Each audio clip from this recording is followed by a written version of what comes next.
தமிழகமெங்கும் கிளைகள் கொண்ட Annamalai institute of hotel management and hospital management படிப்பில் சேர்வதற்கான அட்மிஷன் நடைபெறுகிறது.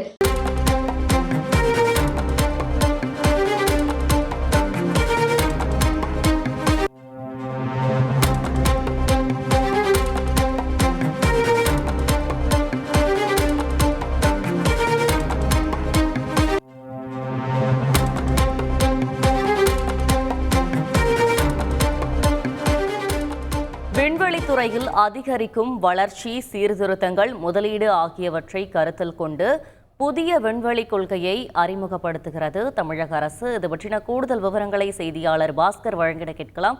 பாஸ்கர், வணக்கம். கூடுதல் விவரங்களை பதிவு செய்யலாம்.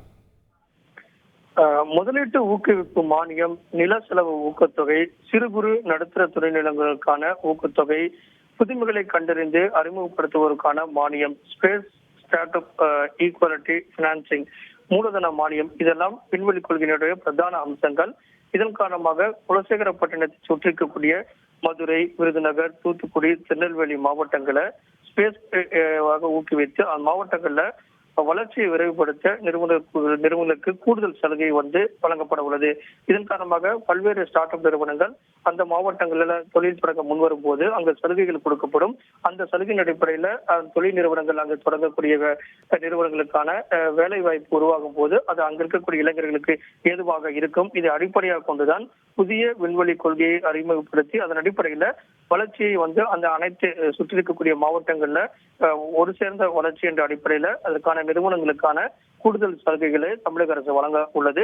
இதற்கான அறிவிப்பு வெளியிடப்பட்டிருக்கிறது. கருத்துக்களை தெரிவிக்கலாம். ஸ்டார்ட் அப் நிறுவனங்களும் தங்களுடைய கருத்துக்களை தெரிவித்து விண்வெளி கொள்கையின் அடிப்படையில் தொழில்துறையினர் மற்றும் ஸ்டார்ட் அப் நிறுவனங்களை கருத்துக்கள் கேட்டு அதன் அடிப்படையில் அமல்படுத்த உள்ளார்கள் தமிழக அரசு. விவரங்களுக்கு நன்றி பாஸ்கர். தமிழகமெங்கும் கிளைகள் கொண்ட Annamalai institute of hotel management and hospital management படிப்பில் சேர்வதற்கான அட்மிஷன் நடைபெறுகிறது.